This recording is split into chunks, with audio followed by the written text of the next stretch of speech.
Hello, welcome back to Lights Camera Discussion Podcast. We're back with episode 8, which is our second part of the Denis Villeneuve filmography. Guys, how are we doing today? Did we enjoy the last part? Oh, good, mate. Yeah, It was good for right until the end. What happened at the end? Like, I don't remember. Tune in and see. I like it. Or here. I like it. I like it. Let's not waste much time. We've been through the pleasantries. We know where we stand on letterbox ratings and blah blah blah. So let's go into the final 3 films in Denis Villeneuve's filmography. So today we're going to be talking about Arrival, Blade Runner 2049, and then I think I've asked this before, but it's Dune, isn't it? It's not like Dune. Because I know Americans say Dune, or some do, don't they? I say it's June. Yeah, like sand dune, right?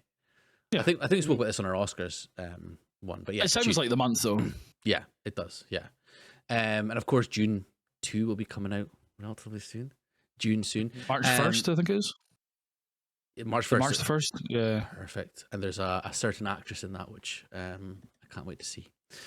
Austin Butler. Yes, and his bald head. So let's get into it. Let's get into the first film of this 3, which is Arrival. So a linguist works with the military to communicate with alien life forms after 12 mysterious spacecraft appear around the world. I just want to and we will also go through our rankings at the end and stuff here, but this is and always will be my favorite Denis film. I absolutely love this film. What about yourself, Collie? What's your thoughts on your first thoughts on Arrival, the film? Yeah, I mean, I'd seen it in the cinema when it first came out, and I've seen it multiple times subsequently.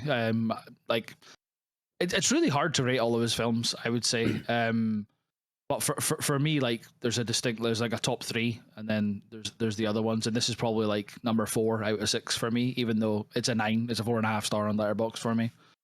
I do really enjoy it. I do kind of like the gritty kind of sci-fi nature that the Villeneuve kind of goes for, especially this one because it's set like in the modern day, whereas the other 2 are either different universes or Blade Runner's obviously set in the future. So yeah, it's fantastic, and like the acting performances out of the main 2 are incredible, and even just like the alien design and stuff, I thought was really cool. This does kind of continue the trend of Villeneuve adapting stuff, so it's not so much of an original idea or anything like that. But this is one of the few probably adaptations that the author of the original piece really enjoys it. Whereas it's quite a risky proposition, I think, to adapt stuff, because more often than not the original creator hates it. Stephen King. It was a book, wasn't it? It was a book, yeah. Yeah. That Stephen King is an interesting thing to say, because he did genuinely hate The Shining, didn't he? When it was when it was made. He felt Kubrick completely missed it, but we'll cover that on the Kubrick episode. Oh, will we? Can't wait for that. Todd, your thoughts on Arrival? Yeah, I'm relatively new to it. I think so. This rewatch was my second watch of it, and my first watch was only last year, maybe year before. Just phenomenal. Like we were just discussing like a little bit before, and I used the phrase hard sci-fi, and this is like for me the most hard sci-fi out of everything that he's done.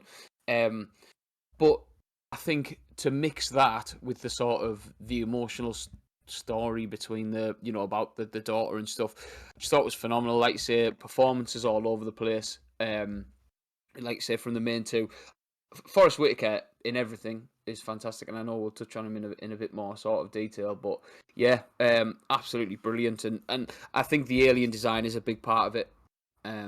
How they communicate and everything was really well done. And then obviously, Massey, you said it's your favourite film? It's not my favourite of all time. Yeah, it's my favourite Denis. Yeah, because Collie knows it. 2001: Space Odyssey is my favourite film of all time. At least you've seen this one. Seen it. But yeah, so I think Arrival is a phenomenal film. You've touched on all the points. The performances, which again we'll get into. The way that the language is made up is, and again, it's one of those things. kind of like, you have like The Big Short and stuff, where it's like a kind of, it could go down like a really boring sort of route, but the way that they kind of present it to us, and how it works and stuff is really interesting, and it's totally unique to anything that we've ever seen before. Um, Talking about performances, so obviously, yeah, the main three. I mean, for me, it's obviously anchored by Amy Adams and Jeremy Renner and their relationship, and obviously Forrest Whitaker there as well. One of the things that I'm totally baffled by is the fact that Amy Adams never got an Oscar nod for this. Arrival got there was a lot of, I think it got, how much nominations did it get? It got a few nominations, and it won a couple of things, or it won for sound editing. Sorry. Got nominated for Best Motion Picture, Best Director, Best Adapted Screenplay, Cinematography, editing, sound mixing as well. And for her not to have got a nod, I think is incredibly disgusting. It's absolutely disgusting. When looking at everyone else that's there, I'm not saying she should have won it, because that year it was Emma Stone that won it for La La Land. So I get it. I totally get that. But when thinking about Natalie Portman was up for Jackie, which is a fucking joke. yeah, I love Natalie Portman, but no, not for me. I've not seen it. To be fair, the other ones I haven't actually seen their performances. I don't know if you guys can, apart from Natalie Portman, if you guys can vouch for the others. But Amy Adams in this is just head and shoulders above. Right, well, it was yet another Meryl Streep just nod because it's Meryl Streep nomination as well, which is a bit of a joke. I remember at the time there being quite a lot of discourse about the fact that she was nominated for the sake of it, and Amy Adams and a few other performances that year missed out, and it was just a nod because of who Meryl Streep is, which I get and respect, but that's not what the Oscars should be, even though that's what it is. Absolutely. And I think as well, Amy Adams even got nominated at the Globes and stuff and BAFTAs and things as well. So I think most of the award season she was being nominated, and then when it came to the Oscars, as you say, maybe they went for Meryl Streep. But the other ones there were Isabella Huppert as Michelle Leblanc in Elle, and Ruth Negga as Mildred Loving in Loving. Again, I've not seen any of those, so I don't know. But surely, again, Amy Adams deserves a wee nod in there. I think her performance is absolutely outstanding from start to finish. Todd, thoughts on Amy Adams? What was your kind of yeah? So obviously, when this came out, she was sort of in a I mean, she's not out of a prime by any stretch of the imagination, but it was that sort of run of films where it was, I don't know if you've seen Big Eyes. It's the Tim Burton film, but it's the least Tim Burton film. So there's Big Eyes, American Hustle, her, she was on this sort of hot streak of huge films. She's just phenomenal, and she says so much in those I don't know if exasperated is the right word, but when she's sort of looking up at the alien, trying to take in how grand they are, and I think going from that that scale to the sort of the moments with the daughter and stuff, she does so much without saying a lot. I think that's the big takeaway I got from it. Especially because a lot of the things that she's doing is trying to kind of manage the people around her and the aliens at the same time. And it feels a lot like Sicario in that, Emily Blunt felt like the moral compass almost, and she's playing that role again. So perfectly written for her, but yeah, I just think she has that down to a T. Colin? Yeah, I think she's brilliant, and like you say, this is she was in a 5-6 year period from maybe The Fighter through to this of putting in great performances. Somewhat fallen off the boil for me personally of the last little bit that she's been doing. But in this, yeah, she's amazing. All the way from the beginning of the interactions with her daughter, and then you find out obviously what happens to her daughter at the start. You're immediately pulled in by the display of emotions that she's having, from the joyous ones of when the daughter's young to obviously that there's that scene that you're looking on, and there's the doctor and her daughter, and then she's in the background, and you can tell obviously that something's bad. So even just looking at her face in there, she's displaying obviously the grief that comes with it. And then throughout the film, she's kind of, especially I love the first scene with her and Whitaker in her office. and she kind of rebuffs him a little bit and asks him a few questions, and he's like, well, I'm not having this become a tourist ground for everybody with clearance or whatever. And she I can't remember exactly. She's like, oh, you're gonna go to wherever he's gonna Berkeley, I go think. to Berkeley and then speak to this person. Or ask him, is it the Farsi word for is it War. war or something like Yeah. that, and what it means? So like you can tell right there that that she's determined and she's kind of steadfast in her beliefs in the way that she operates, and obviously she gets taken on board. And then just throughout the film, and then her developing relationship with Jeremy Renner, I think's brilliant. The only thing that, and it's not so much her, but one of the only like nitpicks I have about Arrival is the scene where she's in all that white light and stuff like that and talking to them when it's the big reveal about who the aliens are and why they're there. It's kind of a directorial choice that I'm criticizing here. I don't really. She looks fake, if you know what I mean. There's obviously like a lot of CGI CGI hair and involved stuff in in it, that, yeah. but it's the CGI. It looks weird to me, and it's kind of like, you know, when people complain about in Star Wars how they bring back like Princess Leia and stuff like that in Rogue One at the end, and she looks rubber or like plastic or whatever, too like shiny. Mm-hmm. That kind of always takes me out of that scene a little bit. Like Amy Adams is doing great, but I don't know why. So it's just back to one thing that you were saying, Todd, about the, what did you call it? Gritty sci-fi? No, what did you call it? Sci-fi wise?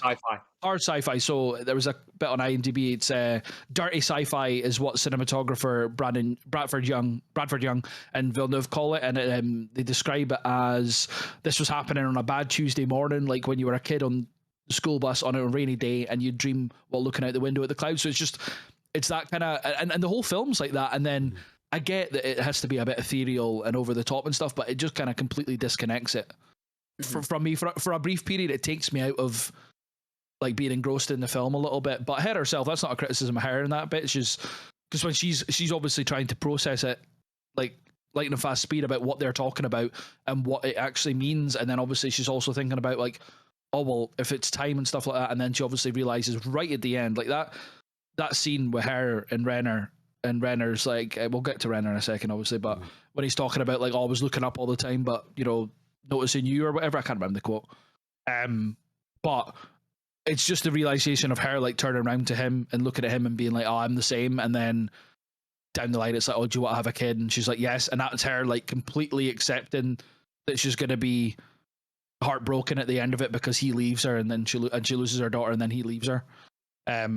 So yeah, I think it's just a masterclass of performance, and even like as much as I love Emma Stone in La La Land, like I think if Amy Adams was nominated, and as she should have been for this, I think she would have been deserving of the Oscar. I think it's possibly her best performance for me of her career, I would say.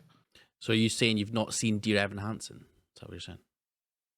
No, I've seen Dear Evan Hansen. Oh, I thought she was phenomenal in that. Better than this? No. Well, shut up. Well, yeah, okay, let's just go through our films then. Have you seen Zack Snyder's Justice League? Have you seen Nocturnal Animals? Have you seen Trouble with the Curve? Have you seen Love and Distrust? Have you seen Night at the Museum Battle of the Smithsonian? I feel like you've been very She's in Catch Me If You Can. I completely forgot she's in Catch Me If You Can, actually. Yeah. I feel like ever since we spoke about Sicario, you've been very aggressive with me. I don't know why. Dude, like, what do you mean? I'm just like, it's a performance of her career. And you're like, well, have you actually seen Dear Evan Hansen? I'm like, yeah. I thought she was quite good in that. I was like, yeah, well, I'm not saying she's not. Fucking idiot, man, honestly. Piggybacking on the back of Emma, not Emma Stone's performance, Amy Adams' performance. It's right when you say about the acceptance of what's going to happen to her in the future. There's obviously a scene when she is talking to her daughter, who's like a little bit older, but obviously not got to part of having this illness. And it's when she's speaking to her about the fact that I think it was about the kid's dad. I can't remember, but we know it's Jeremy Renner. And she says that there's like he left because there's like something that is going to happen that we can't sort or something like that. And again, it's the acceptance of she's talking to her daughter that she knows is going to die. And it's like an incredible, yeah, as you say, it's like the accepting of what is going to happen, and it's not a case of that something that can be changed. It's she can see time as like as what's going to happen. It's not like a thing that could be diverged into like a different timeline or something like that. It's like set in stone rules of the universe kind of thing, which is such an interesting sort of take on things. Yeah. So talking about Jeremy Renner, obviously it's the sort of Amy Adams and her foil in this, or her co-star in this is Jeremy Renner. We spoke about him obviously in the Ben Affleck episode when he was part of the cast of The Town, and I know obviously Collie, you spoke about your love for his performance in that one. What about here? Obviously, it's a different sort of role. It's a completely different kind of role. But Jeremy Renner, talking about what you saw in his performance here that was good, or what wasn't as good. I think I like he plays an intellectual really, really well, which is like not that he plays like dumb roles normally, but it's more action based and stuff like that. Whereas this is very grounded, and you can kind of see the vibe that his character, or he goes for with his character in when they're in the they're flying to the site for the first time, and he's cracking jokes and stuff like that. So you can instantly tell that as much as he's an intellectual and stuff like that, and he's a really, really smart dude, he's just a grounded guy, like got a bit of sense of humor, got a bit of charm about him and stuff. And it kind of continues through the story in terms of like, as much as he's there to scientifically explore stuff, you can tell that he's kind of beginning to have feelings for Amy Adams' character like quite early on. And he's just always there to support her and what she's wanting to do. And he never really questions her logic for how she's wanting to speak to the aliens and stuff, even though it's not his field. So just the fact that like he just comes across as a very like wholesome guy, I think, and obviously they end up falling in love and stuff like that. But then it's one of those things like you were saying, Todd, about the like with Emily Blunt comparison for Sicario, Amy Adams being the kind of moral compass of the film, and it's like, well, and the question at the end, as Villeneuve tends to have it quite a lot of the end of his films, is, you know, there's a question mark of like, should they have done that or should they have done this? So, you know, there's Hugh Jackman in Prisoners, there's Emily Blunt in Sicario, and then Amy Adams here. It's like they make a distinct choice that's probably against the grain, which is, so she could have had a happy life with Jeremy Renner and stuff like that potentially if she'd have said no to having a baby. But then he might have been like, well, I want one, so split up. So she was like, well, you know, the love that I'm gonna have from you and our child is worth it and stuff. I seen I was watching just before I was going to bed last night, I watched the outro scene to this on YouTube, and I was reading some of the comments, and there was a woman who commented saying that she lost her daughter at 20 out of nowhere, and she was like, as much as everyone's like, oh, it's kind of a selfish decision by Amy Adams, she was like, if I was in that position, which I am, I would like do it over and over and over again for the 20 years that I got with them, rather than never to have known them, kind of thing. Mm-hmm. So here's me at like 2 a.m. reading stuff like this, and I'm like, oh my god, just like proper like tormenting me. And just on that final scene, I know we're talking about performances, but the bit that I was saying that I read on IMDb this morning that I'd forgotten about was that the piece of music that's used in the outro, as well as the intro, it stopped Johan Johansson or whatever his name is from getting out an nod at the Oscars, because that's not an original piece by him. I remember when I first seen the film, I was like, oh my god, what an amazing piece of music, and it is, but he didn't write it or anything like that, and it was used in Shutter Island, because I watched Shutter Island over Christmas, and I was like, that's the music from Arrival, and then it's been used in subsequent, like quite a lot of films and stuff. So as much as a heart-wrenching piece of music, and fair play to him for writing it and stuff, it was like a creative choice to use that rather than write his own kind of outro, and it definitely works. Like, it's an amazing bit. Like, it's obviously it's like slow and brooding, and then when the actual violins come in, dude, it's heartbreaking. It's a lovely piece of music, but it's not an original piece for this. But anyway, Todd, Jeremy Renner, talk to me. Yeah, no, I like. I don't think I can sort of talk that, but like, it's right. One of these. Right, done. Yes, yep. He is good. Yeah, no. He's better in the Hurt Locker, you know. That's all I'm saying. Have you seen the Hurt Locker? Have you seen Avengers, guys? I've seen Avengers. Yeah, it's definitely not that. Yeah, no. Like, for like you say, I think the thing that stood out for me was that he could do this. Like, I think this was the first time I'd seen him in a softer role. I might be wrong in saying that, just like off the top of my head, but where it wasn't like the action based or the sort of in the town, dickhead, like almost not enemy, villain based sort of thing. He can play that, and I think again, there's for a film about communication and about how language works, there's a lot of non-verbal, like, do you know what I mean? Between them, there's a lot of non-verbal, there's a lot of looks, and I think where Amy Adams' performance is all about her sort of being enthralled with. You've got the two sides of it: enthralled with this job, and then what's happening with her daughter.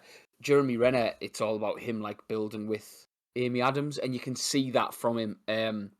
Like I say, doesn't need. It's not a lot of verbal from him that shows that, and that was the main thing I took away from it, was that I was sort of blown away by how much he can do. Because it's not that I don't rate him as an actor, because like you're saying, we talked about him in the town and we raved about him. You know, he was fantastic in The Hurt Locker, but I just think this was where you kind of go, yeah, he can act. He can do the daftness. He can do the villain or anti-hero type roles, but he's got that in him. And like you say, we'll get to the music. But it was just as a film phenomenal. The score just kind of helped that along with Jeremy Renner and how he was feeling about Amy Adams' character. Yeah, one of the things that I found interesting about score as well was, and I again read this on IMDb, shout out to IMDb, that I believe he actually wrote the score before the film was finished, which is such an interesting like way to do it. Obviously, you know, a lot of times you'd have a finished film and then kind of work the score with that, but doing it this way, obviously, kind of knowing the sort of emotional notes and stuff, and kind of working it that way, I thought was like a really interesting kind of thing. And again, the way, like you said, Collie, about using a piece that would disqualify him from getting an Oscar nod, it is obviously shows that someone who cares more about the art than their own selfish kind of, or not selfish, but their own specific personal kind of gain and stuff, which I think is admirable, completely admirable. Because I mean, I'd want an Oscar. I don't know about you guys. Well, but on the score front, even though that that does make it ineligible, and that's like the bookends of the film, like throughout it, like the noises that he's making, not just like the score, but the musical noises that he's making when they're first going into the ship. Jeremy Renner falls over, which is funny. But like, just it was like Zimmer-esque, of the kind of the big booms and stuff, and the kind of alien nature to the way that he was conducting the strings and stuff like that. And then when they're in the kind of the chamber and they're away to talk to them and stuff, it was so atmospheric. And I think like the score really just cranked up the kind of performances that Amy Adams was doing when she was so like she was like so apprehensive to see them and how they looked and how to converse with them and stuff in that first meeting. Like, even though he was ineligible for the Oscar, it is still, like you've both said, it's still a fantastic score. And yeah, like I think he would have been up there with, I mean, obviously the La La Land's that year and stuff for the music and stuff, so I don't know if he maybe would have won perhaps, but yeah, it's definitely like its own character within the film, because obviously the aliens don't speak per se. They can't, they kind of, you know, they speak through this made up language for the most part and stuff, but the music kind of helps them, like the music's conveying what they're trying to say, like verbally, but through the music. So yeah, I thought it was I thought it was class. Villeneuve always like seems to nail who he's working with the music. Obviously, he's moved over to start working with Zimmer in the films that we're going to be talking about later and stuff. But I think in all of his films, the score choices and that he does stand out a lot. Yep, absolutely. In terms of the kind of like alien design, what was your kind of thoughts on that? Because again, we're kind of for me, it sort of harked back a little bit more as well to the spiders, or at least the big hand spiders that was spoke about in Enemy. It kind of reminded me of that. I don't know if that was a specific choice for it to kind of have that sort of metaphor or something for that. But when I first, obviously when I first watched this film, I'd never seen Enemy, but then watching it again after having seen Enemy, it kind of reminded me of that sort of thing. Do you think that was maybe a a creative choice? Or you think that's maybe more like a is that something that was in the original screenplay or the original book? I'm not. I don't really know. What's your kind of thoughts on that? I mean, Todd, first of all, what do you I think? never really saw the connection. I think like it's one of those things now where I'm like, yeah, actually, it's the I don't know, is it tentacles? I don't know what these aliens have got, but for me, I just think the design in general, like, it's not a scary film by any stretch of the imagination. I'm not trying to say that, like, anybody who hasn't seen it should be going in thinking it's a horror or whatever. But I just think it's this sort of the design of them.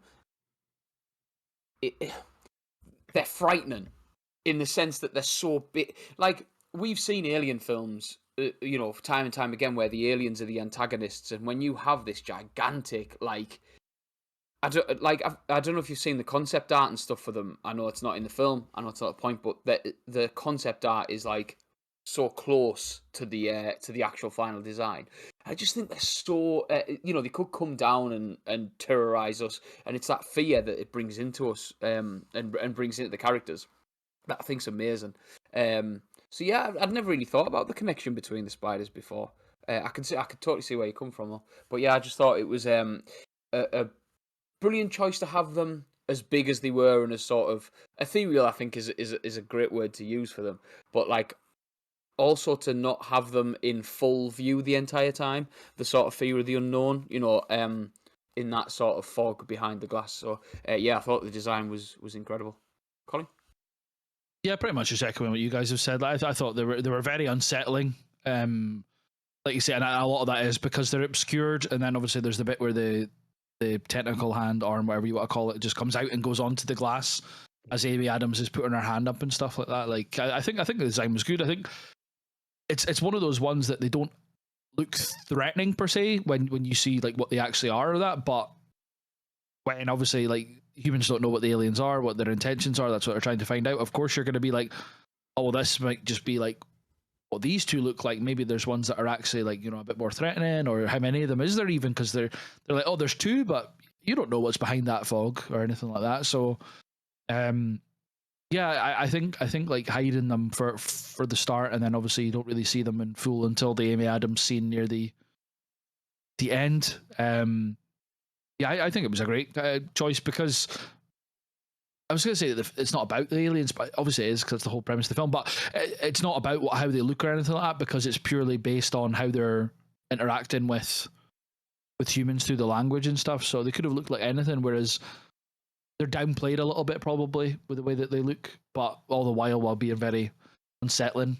Yeah, no, I think it was. I don't know if it was like that in the book or not. I'm not too sure, but creatively, I think I was really pleased with how they look because it wasn't just like a green dude or anything like that.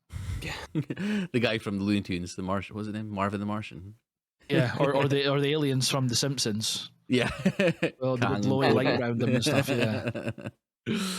I mean, I know we've kind of spoke about this a fair bit, but just one of the other parts I really enjoy in this film is kind of the political side of it as well, where the world, all the different countries are working together and being pretty forthcoming with sort of their information, and then all of a sudden, when the Chinese decide to kind of go down the more hostile sort of route, or and then everyone kind of stops like they're kind of trusting each other, I suppose, as well.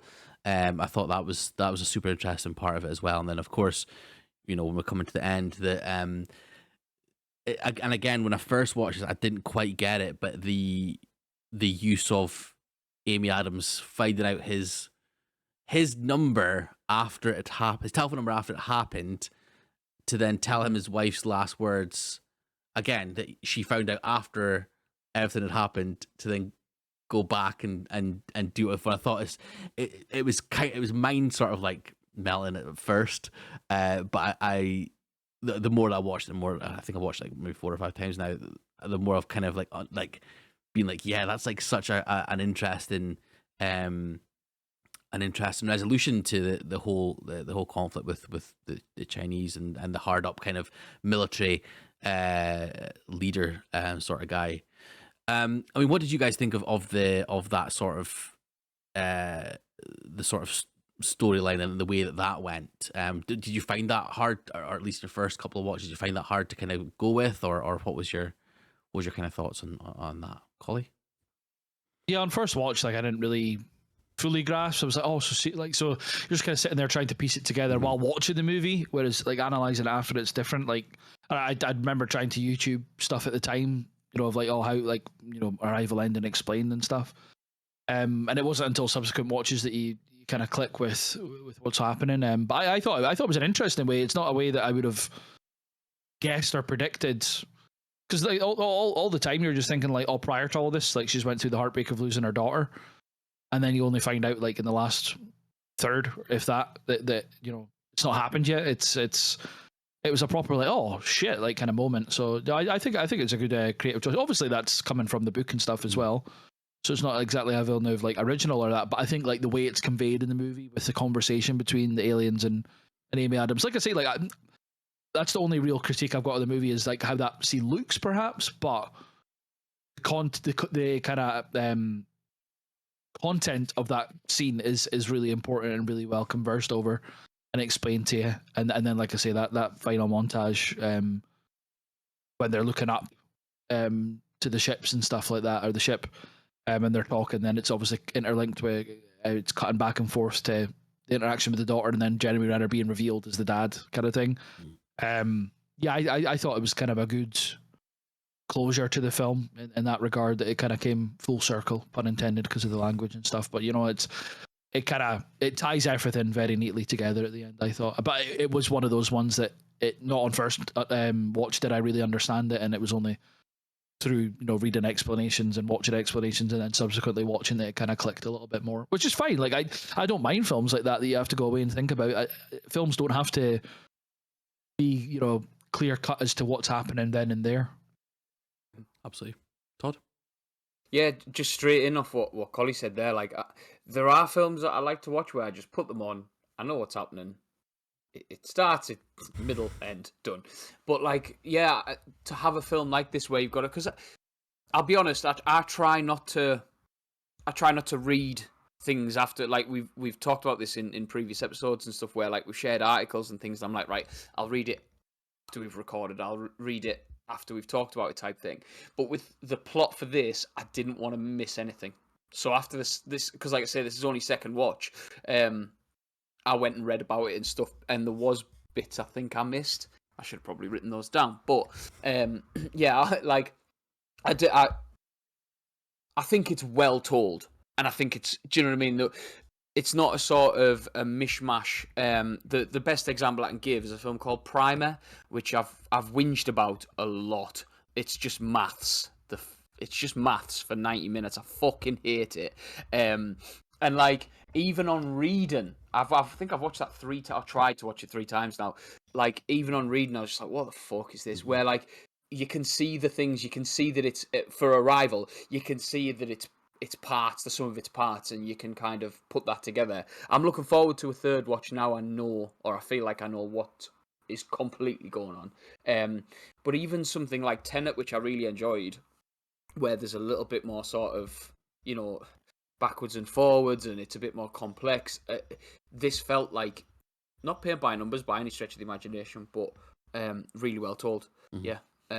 And like you say, that gut punch works perfectly, and whether that is from the book, I'd be interested to read it now, just after we've talked about it. But that gut punch, I think that it's coming, and her decision just adds to the characters, adds to the story. So yeah, I thought it was really well done.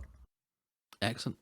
Anything else you guys want to talk about with Arrival, or I think we've kind of covered most of it, to be perfectly honest. Just before we do, because obviously it's different writers, like you said, Villeneuve adapts, different things, different source material. You've got like different composers, different cinematographers. It's a testament to how good he is, and I know I should probably say this at the end, but I think with Arrival, it's big because it's something I haven't watched that much, that like he still manages to create that atmosphere every time. He still, whether it's him like building the right team for his film or whatever it is, he's still managing to do that every single time. And I think Arrival, especially with what we're coming on to, Arrival's the one for me that made me go like, this guy knows what he's doing, not just in the direction, but in the building of this film, in the building of his films in general. And I just thought it was something that stood out at the end of that watch. Definitely good stuff. Yeah, well said. Letterboxd. What's everyone's letterbox for this? Rated it. 4. I went 4.5. Yeah. Nah, 4.5. 4.5 for me. Yeah, I went 4. No, I 5. I rated this 5. I marked it down to 4 after yesterday. Did you? Yeah. Okay, so let's move on to the next film in the Denis Villeneuve filmography, and the penultimate film as well. We're on to Blade Runner 2049, which of course is a sequel to the film Blade Runner. So, young Blade Runner K's discovery of a long buried secret leads him to track down former Blade Runner Rick Deckard, who's been missing for 30 years. Now, first of all, again, I do want to say again, it is a sequel to the original Blade Runner. I'm assuming you guys have watched Blade Runner as well as this. Have you ever done like a back-to-back sort of? Yeah, I did it for this. Did you? Okay, because I didn't watch Blade Runner again for this. To be honest, I just went in dry. So, Collie, I mean, I'm going to hand over to yourself, and as obviously I haven't watched the Blade Runner 2049. Did you feel that kind of enhanced your viewing of this, having done the back-to-back sort of thing? Well, absolutely. I think like this film is such a worthy successor to an amazing film that is Blade Runner. Yeah, and I think like even though it disappointed at box office, I don't think I've heard a fan of the original Blade Runner say anything negative really about this film in terms of like it wasn't worth seeing, it wasn't worth doing. You know, definitely there's going to be people out there, Blade Runner fans, that are going to be like, oh, I prefer the original. That's absolutely correct, but I've seen very little discourse, as far as I can remember, at the time or subsequently, that people are saying that this is an unworthy sequel, which is really rare, I think, nowadays for like anything to be kind of rebooted years after the fact, with either a sequel or a prequel. I think this is one of the ones that stands out as being a worthy successor. And to be honest, I personally prefer 2049 to the original. I don't know if that's just because it's like more modern or whatever, and I love Villeneuve as much as I love Ridley Scott, but I don't know. I just prefer it. I like Gosling in the lead. I like where it goes. You know, I like the kind of the storyline and then the twist that, like, spoiler alert, but it's not him that's the kid and stuff like that. Like, I think like for me, Gosling's an amazing lead in this. And that's not saying that Harrison Ford in the original isn't, but I just prefer the way that this story goes about it. So yeah, no, watching them back to back was great because, like we kind of spoke about before, we started recording. If you hadn't at least got a slight knowledge of the original, a lot of the nuances of the sequel would have been lost on you, I think. What about you, Todd? And obviously you've seen them both, but not back to back more recently. Yeah, so it's been a while since I've watched them. I think I watched them on like a family day or something a while ago. I'd seen Blade Runner before I saw this, but I wasn't familiar with it. I think it had been like a once or twice type thing previous to it. And since then, I think I actually appreciate the original more because of this.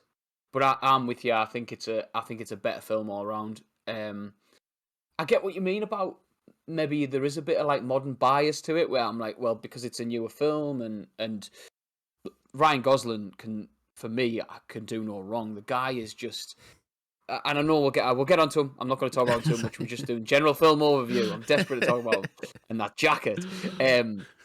But yeah, it just, I don't know. I think it's a more rounded film. I think it's the performances in it, the world that it's built.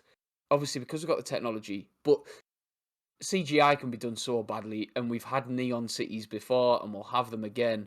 But yeah, I think it did it perfectly, and I think Villeneuve sort of found his niche with this. Not found his niche, but sort of found a real strength for that world building, that grand world building. That I'm sure we'll talk about a lot. Massey? Yeah, I mean that's it. I completely agree. I think I've only seen the original Blade Runner once. And it was good. I enjoyed it. But I actually watched 2049 for the first time before having watched Blade Runner. So going into this again, I think you're absolutely right, Colin. It's having at least some sort of understanding of the world kind of just helps when watching this. It is something that I think going back to back will be an interesting thing to do. And I'm just going to echo your words again. I think I do prefer this film more. I don't know again if that's I haven't seen it more than the original, or sorry, the first one. But yeah, it's a really good film. It's a really really good film, and I mean, I'm the same as you, Todd. I kind of want to talk more about the actual performance from the lead actor. But I mean, first of all, I know we spoke about Jake Gyllenhaal and the other one. So just quickly, Todd, Jake Gyllenhaal or Ryan Gosling? You put. I think. I don't know. I think at the minute, I'm going to go Jake Gyllenhaal. I'm going Jake Gyllenhaal Wow. as a performer in general. Just looking at like the roles that Gyllenhaal's done and like variety, but it's that's Sophie's choice. That, do you know what I mean? That's they're my boys. Yeah. So both, that was in. Oh yeah, absolutely. Every single time. Fair enough. Gone blurry. I'm so sorry. Steamed up, you mean? Yeah. So I mean, yeah. Let's get into performance. I mean, Ryan Gosling, brilliant, isn't he? He's such a. It feels like such a lonely performance as well. I know it's not, because Ana de Armas, his hologram Joy, is there with him in real life, but he obviously has to play it as her being a hologram, and yeah, it feels like he's so isolated in a lot of the stuff that he does, which is such an interesting character trait. I know it's something that he's done before, obviously, as well, not similar in Drive, where he's like kind of more stoic and quiet and sort of almost deliberate in what he does. Is not like, doesn't take much sort of detours from his kind of main focus. But yeah, I mean, it's absolutely some performance from him. Colin, what were your thoughts on Mr. Gosling and as Todd said, his lovely jacket? Well, I think he's brilliant. Like he carries the film, like you say. It is a very lonely performance. Is a great way to put it, because it is him traveling about doing stuff. You know, like it's him investigating. It's him like unwrapping this 30-year-old story on his own. Like the supporting cast are brilliant, and obviously we'll get onto Harrison Ford as well.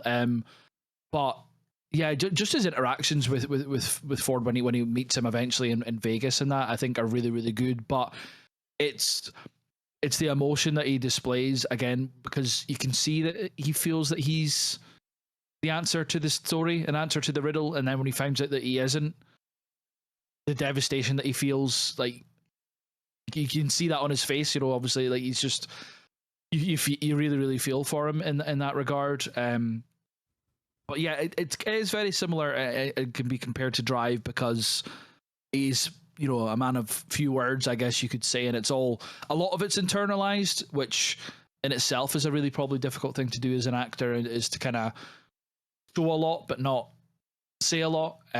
So no, I think he's fantastic, and the question that you were asking, Todd, about, you know, him or her, Jake Gyllenhaal, like two of the best working actors at the moment, I would say. I think it was Prisoners. I can't remember from yesterday from the IMDb, and we didn't bring it up, but I think it was Prisoners that Gosling did he audition for Loki, I think, as well. Okay. And they end up going for a lot of the similar roles to each other. They do audition or get, like, you know, asked to read for a lot of the similar roles, which is weird, because they're like as much as they're like peers, they're probably completely different in the way that they would play a character, which in itself is really interesting. But no, I think he's great in this, and this was kind of not one of the first times that I seen his chops, because he'd shown it in different films, but this was, like, I think his first big like shoes to fill kind of thing, because he was obviously trying to emulate how good Harrison Ford was in the original, which is, you know, a lot of pressure. So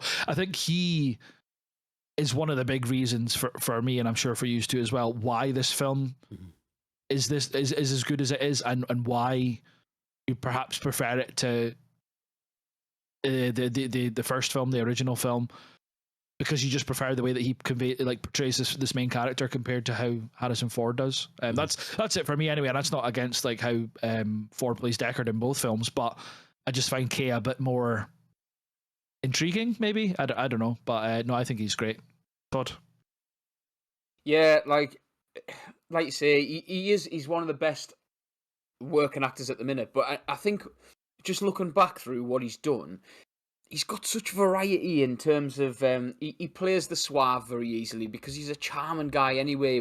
The way we talked about that the clip from the awards recently, that face that he makes is just Ryan Gosling. That when he hands that drink over in Barbie and stuff like that, that's Ryan Gosling. Do you know what I mean?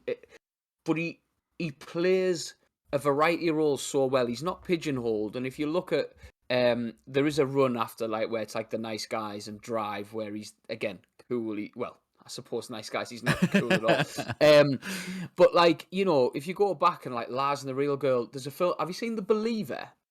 No. Where he plays he's like a Nazi, like a neo-Nazi of Jewish descent. It's phenomenal. Like it was his first lead role type thing.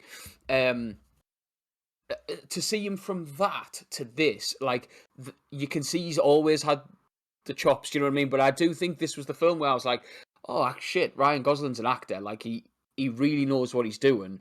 And like I say, he wears the shit out of that. Like I look at that coat there, and I'm like, I've had a look at them online. Do you know what I mean? Like, could I buy one? And yes, I could buy one. Would I look like a twat in it? Absolutely. So I'm not good at it because I'm not Ryan Gosling. I think the way that he interacts with people on camera as well is amazing. We'll get into scenes. The scene behind the glass where she checks if the memory's his or not. There's a big acting bit, a big sort of like breakout bit, which is amazing. He does a great job with it. But the only reason that works so well is because of the build up in his face that he's slowly starting to realise this isn't my memory, this isn't me type thing. And I think he does that a couple of times. He's ridiculous. And the moment with the big joy. Mm-hmm. Like it's not a film that like gets me emotional. It's not something that I'd like cry over or whatever. But that bit where he's looking up, I just think it's that he's battered and bruised, the rain.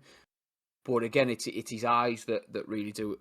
that really do it for me. I was going to say, and I don't mean it like that whatsoever. Well, sort of do. But it just makes him one of the best actors around. Sorry, what Collie was sorry to just go on. What Collie was saying about like the pressure. I think there are Blade Runner purists who are like, do you know what I mean? That live for that film, like for the original. And to have to carry that is huge. And you can't just get any knobhead to come in and do that. So I think that's massive as well. Fair enough. Sorry, Massey, go on. No. Hey, I'll calm myself down. Listen, you got a cold shower. We'll take this from here.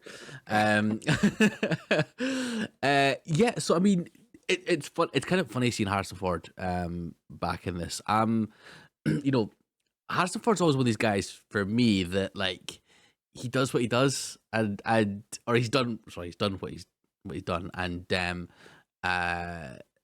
and it's obviously hard to kind of see past him as like Han Solo and that sort of thing. He's very much typecasted, that sort of thing. It's interesting to hear from yourself, Collie, like what, if anything, he did differently here compared to the original Blade Runner. Did you see there was much sort of like differences when watching them back to back, or was it kind of just a case of continuation of what he kind of does best? I think in the way that he portrays Deckard, you could tell that there's 30 years between it because, well, there's been 30 years since the original. So I think like Deckard's aged at the same time as Ford has. So I think he plays him with a certain gruffness and an anger with how the last 30 years have been and what he's had to go through and stuff. And that's Harrison Ford's probably pulling from his real life or whatever, that he's been on the circuit for 30 odd years. It's funny actually having watched both of them, and then that speech he was doing, was it the Critics Awards he spoke at the other day, or He's getting emotional, wasn't he?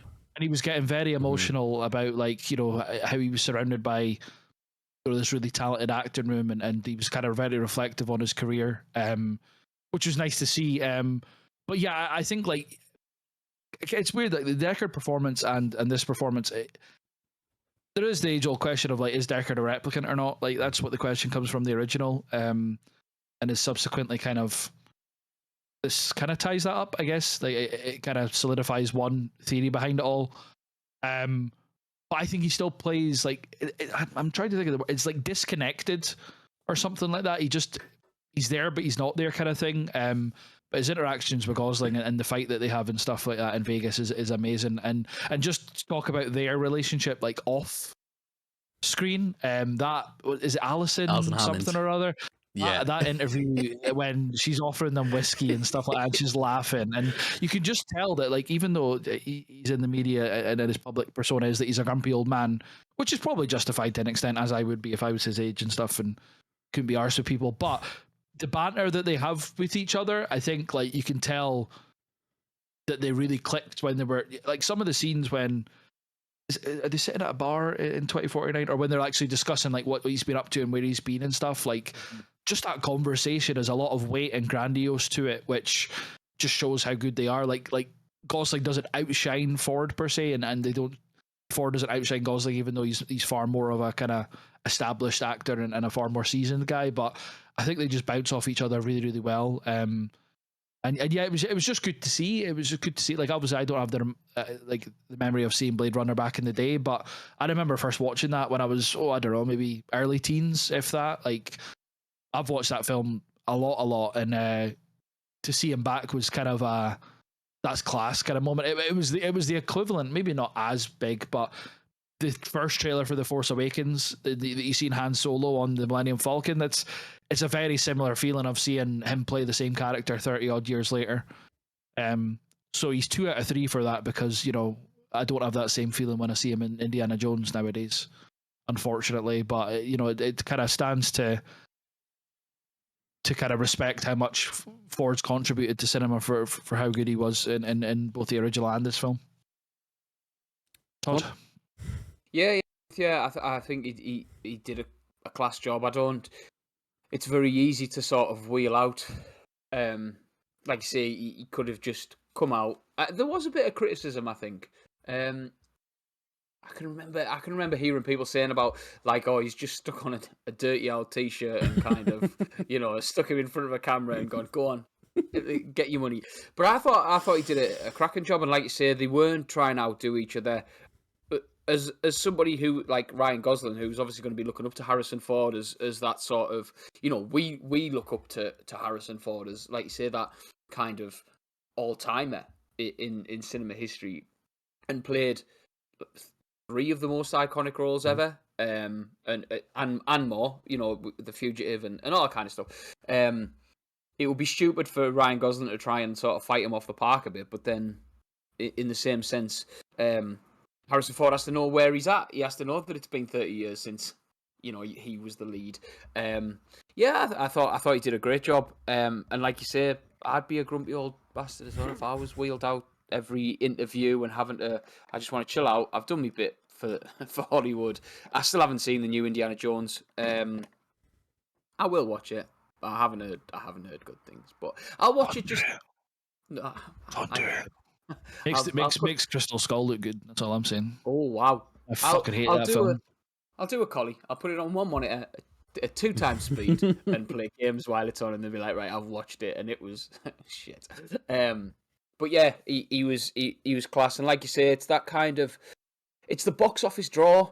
It brings people in to be like, if you weren't interested in a sequel, Harrison Ford's in it, so come back and see what has happened with his story. And I think you could have easily gone down the Star, and again, I'm not going to get Collie started, the Star Wars route of, like, rehashing the same story, you know, of, like, just doing it a little bit differently. But they didn't. They included him well, included his story, but it was Kay's individual thing. You know, it was a totally different thing, and I think that was big for the film. And I think as well, that's one of the things that they almost made it clear that it's Kay's film, in that, you know, Deckard doesn't show up until what, maybe a third act, is it? Like it's a good long time until he actually shows up, which I think is probably the right way to do it. Yeah.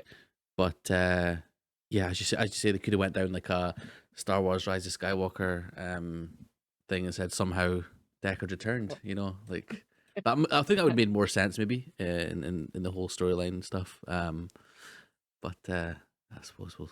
Yeah. Just on the note that Todd was mentioning, like box office and that, there it was considered a bomb. It is considered a bomb. It did lose. I think it was up something like 80 million or something like that when it was all in, when the promotions and all that kind of stuff. And I just like, I like Ridley Scott. Don't get me wrong, like an amazing director, and we'll do an episode on him one day. But he came out with a statement just being like, "Oh, it's too long. I would take half an hour out of it." It's like, he was an executive producer on it, like, so I don't really understand how he can kind of push Villeneuve under the bus for it. And like you say, Todd, like, yeah, it was getting people like out maybe to see it because Deckard was in it, but obviously not enough people. Because it was 170 minutes, 160 minutes or something like that. 2 like hours 44. it is a long film. Yeah. Like, don't get me wrong, but it's not made for that. It's not a popcorn movie, you know. So it's just one of those things. And it seems like even Ridley Scott himself, he makes films like, what was the film with Ben Affleck and that in it? Timothy Chalamet, all that, Adam, Matt Damon and that, with the Night or whatever. What was it called? Oh, The Last Duel. The Last Duel. Like, I enjoyed that because like it was Ridley Scott or whatever, but I don't know how you could be surprised as to why not everyone under the sun wanted to like see it. You know what I mean? It's a niche film that he was making there. So like, but whereas like Gladiator 2 is like a renowned film or whatever, but if it's a long film and stuff, like, I don't expect that to be like a number one grossing film of the year or anything like that, and neither should he. So it's and it's similar to the Scorsese discussion that's going on at the moment, like The Killers of the Flower Moon and that. Like, these films need to be made because people that enjoy film need to see them, but I don't know how cinema, film companies and distributors can turn around and be like, I can't believe that didn't make that much money. And it's like, well, the audience of cinema's evolving constantly, and as much as like we love this film, like, we'll get onto the ratings. I rated this 5. It's a 10 out of 10 film for me, but I understand completely that it's a film for like me and used to and people like us, but it's not made for, you know, Joe Blogs down the street that wants to spend a Saturday night in the cinema with his bird. Like, you know, it's just not. So I'm glad films like this are being made, but then I like when you read comments about Ridley Scott being like, it's too long, that's why it didn't make money. It's like, dude, you're like you are the guy that like loses money at the box office at the moment, you know? I think the thing is though, like with a lot of these people, like a lot of filmmakers or people in the industry and stuff as well, like they are quite selfish, like in their nature, or like, you know, as a creative person, like you want your stuff to be the stuff that people are fawning over and you're being congratulated for. So I think there's always going to be jealousy. I definitely agree that, like, why would you come out and say that? Like, and be an executive producer as well. It's like you're just hurting yourself surely at the end of the day with that. But I do think just inherently people that are in the industry and creatives and stuff do have jealousy, like within them, don't they?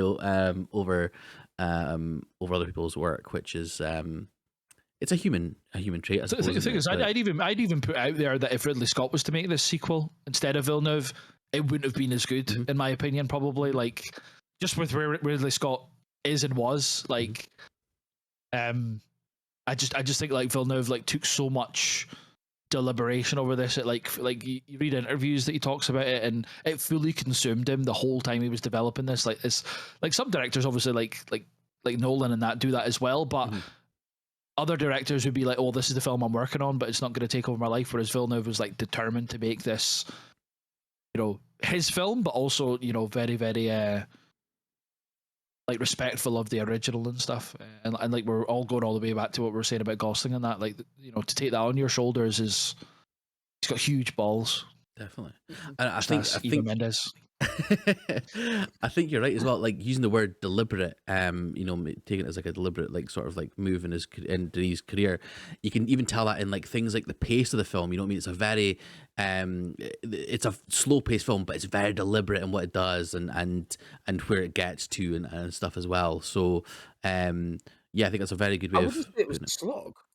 No, Like, no, as no. in, I think. Sorry, I think the runtime like flew by for me. I don't know how you felt like in terms of that. Every scene feels important. So like Mhm. Ridley Scott being like, I'd cut half an hour out of it. What would you cut out? Like, Yeah, and I I don't just really think get like it. you can tell there are films that are bloat. You can tell where there's bloat to make it the 90 minutes or to make it the 2 hour mark. Like you can feel it, and I think this is a film that is told in an appropriate amount of time. Mhm. Do you know what I mean? Killers of the Flower Moon. I know, like we will talk about it. Like I didn't feel the 3.5 hours or whatever it was. I didn't like. Obviously, I was fully aware because I was on a train. But like I wasn't like fully aware of like the how long it was. Do you know what I mean? And I just think you get that amount of time to tell your story, and if you tell it well, I just think Ridley Scott shouldn't. What is it? People in Glass What? Houses, The Last Yeah, yeah. Duel. I know Mhm. you saying you enjoyed it, but me like about 3 or 4 times I was like, I'm just gonna switch it off, and then I think I didn't because it was Ben Affleck, Ridley Scott. Like, do you know what I mean? I Chalamet. Yeah. stick with it. Yeah, Yeah, it's yeah. I don't know. I was gonna say something there, but it's gone. it's all good. Um, I mean, is there anything else you guys want to touch on? I know we haven't really spoke about Anna de Armas and Jared Leto in this at all. Um, and even again, how we were saying about in Arrival, there's the use of or the part with Amy Adams kind of looked a bit like how they de-age people in or bring people back to life in Star Wars films. They obviously did that with Sean Young as Rachel in this. Um, did you? I mean, I certainly didn't feel that it was. I thought it was done really well. I thought the that process, and apparently she. So there was talk beforehand that she was totally out of the film. She was like didn't want anything to do with it, and she's always been known as being hard to work with. It's since come out that she actually was in on this film the whole time and spent time with the person that was the body double and made sure that she was getting like her motions right and stuff like that as well. I think it was more of like uh a miss kind of what's the word, like a diversion sort of thing, like them saying that she wasn't in on it and stuff as well. But I thought they did that really well. I mean, what was your thoughts on certainly that character, or even any others like Anna de Armas as Joy or Jared Leto as the blind guy? I thought Anna de Armas was brilliant. I think she was exactly what you needed opposite. Going back to what you said, Massey, about him being a lonely character, like there was still that sort of coldness to she obviously programmed to be this loving, caring person, but like there was still that level of coldness. I think the scene where they hire Mhm. she hires the prostitute in and like sort of merges with her. Yeah, I don't know what you did, but like sinks with her. that. Yeah, yeah, like that could have been done as so like just cheaply. And it wasn't. It was still there was still that level of sensitivity. There was still a level of care for it. I thought Jared Leto was all right. Was decent. Did a job. Came in. Was the villain. Was that typical sort of. But again, I think it needed it. I thought. Do you know what? As well, I know Dave Bautista's sort of desperate to move away from. Not desperate, but he said like he's done with the Guardians of the Galaxy. He's done with all that sort of stuff. He wants to be taken more seriously as an actor. He wants those roles. And I thought like this as a again it was a short amount of time on screen. Brilliant performance, and I think that's where this sort of works really well. Is you've got those little bits. You've got those character actors um, still doing fantastic work. And it's a world built around Kay that works really well. Collie? Yeah, I thought the supporting cast were great. It's interesting that Villeneuve wanted David Bowie to play Hmm, um the blind guy. character that Jared Leto ended up playing, No and he way. went for Jared Leto because he was wanting a rock star type persona to play. What's his name again? Nyanda. Wallace. Yeah, Nyanda Wallace. That's it, because it's the corporation, isn't it, of course.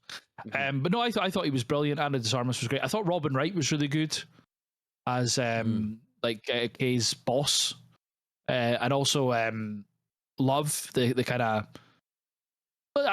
of co-antagonist, I guess, the one that's chasing Kay and stuff like that. I thought she was brilliant as well. That fight in the semi-submerged ship and stuff like that, I thought was excellent. Yeah, no, I think all round, like the cast really elevated and allowed Gosling and subsequently like Ford to kind of do their thing, that we've kind of waxed lyrical about a little bit. So I think if it wasn't for such a strong supporting cast, he wouldn't have been able to do that. So no, I think all round, it was just great acting performances. What about you, Massey? Anything stand out for you? Or? Yeah, I mean, again, it's hard to kind of say differently from what you guys are saying. I completely agree, Colin. I think that the that fight with the submerged or like part submerged ship and stuff is unbelievable, like genuinely breathtaking. And again, it's a big shout out to our boy who won an Oscar for this, Roger Deakins, for his cinematography. Like, just he is. Like, when you think of cinematography, he is the GOAT. Like, he's been there, he's done it, he's got many t-shirts, and even when he's going to Vegas to find Deckard, it's such a it's hard to see like a lot of the things that it's all sandy and orange and stuff, but it still looks stunning. Like, it looks like it's real and for a cinematographer to do that is like there's hardly anyone that comes close to Mr. Deakins. Like, whenever he does it, you know that his cinematography is going to stand out. So I definitely think that was it's nuts. This was his 14th nomination for the Oscar, and the first time that he won it. Crazy. And he won it like twice within 3 years or something like that, because he won it for 1917 as well. So yeah, absolutely insane. Long time coming for that. Like, when you look at his filmography, it's nuts. It's nuts, dude. Like, the best. That film looks really good. Who did the cinematography? Oh, it was Roger Deakins, probably. Mm-hmm. And even his little things, like, I think because he was a cinematographer for Empire of Light, wasn't he? Yes. Yeah. Like, again, when we spoke about this for, was it last Oscars or the one before? I can't remember. I think one of the things that we all agreed with was like it looked phenomenal. Maybe it was a bit lacking here or there, but it looked absolutely phenomenal. That was one of the high points of it and stuff. So even films like that, where it's not necessarily a big bombastic kind of landscapey film like this, he still is absolutely incredible in what he does. So yeah, I mean, Roger Deakins, what a man. And Roger, if you're listening, come on the podcast and chat about your stuff, please. Thanks. Got to shoot your shot. One day. Yeah. I don't think he's on Twitter, so yeah. Yeah. Was there anything else you guys want to chat about with Blade Runner, or should we move on to the final film in the Villeneuve-verse? Happy to move on. No, not particularly. Like, I mean, I guess one mention would be that the Zimmer took over music or scoring on this from Johansson and did a great job. I mean, Hans Zimmer is one of, if not the best composer working at the moment. So when you have one of the best contemporary directors in Villeneuve and him working together, and Deakins as well, like it's kind of a match made in heaven, that, really, to be honest. So yeah, ridiculous. But no, everything's fine for me. And as I said before, if we're doing letterboxed things now, I gave it a 5 out of 5, 10 out of 10. Todd, what do you give? Yeah, same here. I give it 4.5, but I think that is my own fault. So that's like the second time I've watched that film. I also watched 4.5. I thought Sicario. Let's have a look at what else he's rated. I'm more accepting of a 4.5. Like, than yeah, like I did watch it at my computer. I think that went against my, I rate on vibes, as I said before. I think that kind of went against it a little bit for me. If I watch it on the big TV and stuff, I think I'll definitely. On 4K, dude, it's unbelievable. Mm-hmm. Well, that is a 4K TV, and I think is it on Prime? Because I know I can't remember if it's on Prime, but they do get 4K. I watched the 4K Blu-ray. So yeah, okay, fair enough. I've triple dip. Yeah, and you'll tell how much I love the film because I watched it at 1 times speed. What? Oh my god! You must have been bored. It took ages, man. The film was too long.